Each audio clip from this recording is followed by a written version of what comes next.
Hello student, कैसे आप लोग? उम्मीद करता हूं आप लोग ठीक हो। आपका मेरे यूट्यूब चैनल संजीव ज्ञान गुरुकुल पर स्वागत है। आज मैं आपको क्लास 10 के गणित में प्राकृतिक चैप्टर का प्रश्न वैली 15.1 का प्रश्न 100 प्रकार समझाऊंगा।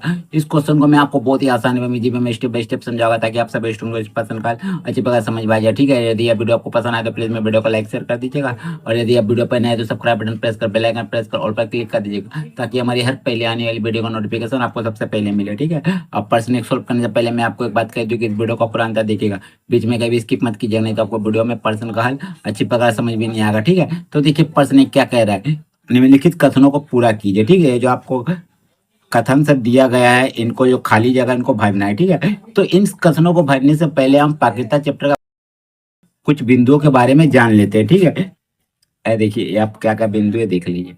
देखिए, किसी भी घटना ई के लिए, ई को हम लोग क्या बोलते हैं? घटना। अगर कोई भी घटना घटित होती है तो क्या होता है? पीई जोड़ पीई बार बराबर 1 होता है। अब पी का मतलब क्या हो गया? पी मैंने प्राकृता, ई मैंने हाँ, मैंने प्राकृता हाँ। अब पी ई बार यानी प्राकृता नहीं, ई बार का मतलब होता है प्राकृता नहीं बराबर 1, मैंने इन दोनों का योग कितना होता है? 1 होता है। ठीक है, कोई भी काम होगा और नहीं होगा, ये उन दोनों को जोड़िएगा तो उसका प्राकृता कितना होता है? 1 होता है। ठीक है, ये तो हो गया घटना घटित होने के लिए प्राकृता का मान कितना तो 1 होता है। ठीक है, अब दूसरा बिंदु आप समझ लीजिए। देखिए दूसरा बिंदु क्या है?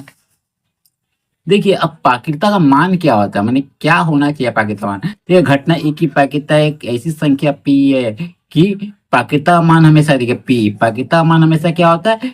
0 से बड़ा होता है या 0 के बराबर होता है, और 1 से छोटा होता है या 1 के बराबर होता है। या तो प्राकृता का मान 0 होगा या उसके बराबर होगा, या 1 होगा या 1 के बराबर होगा, या इन दोनों के बीच होगा।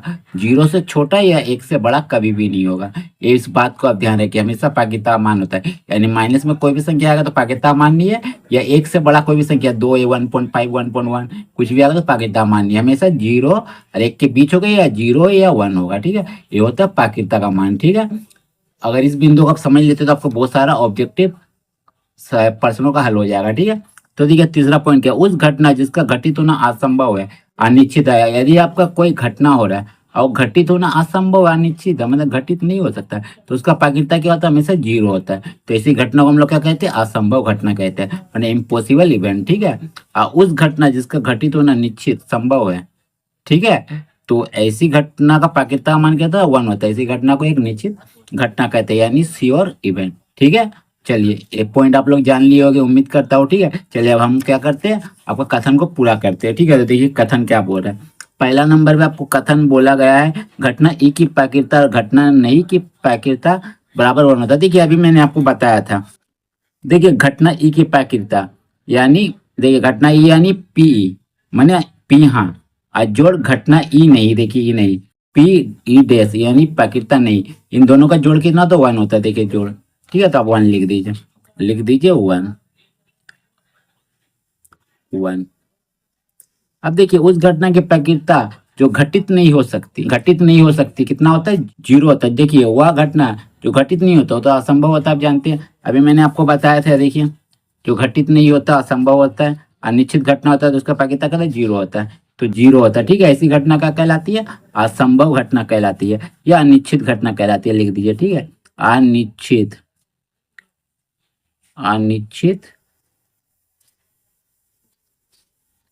अनिश्चित, ठीक है, घटना, घटना, अनिश्चित घटना कहलाती है। ठीक है, तो उस घटना की प्राकृतिक जिसका घटित होना निश्चित है, ठीक है, निश्चित है, इसकी प्राकृतिक क्या होगा? आपका 1 होगा, निश्चित है 1 है। ठीक है, ऐसी घटना का कहलाती है आपका संभव घटना, संभव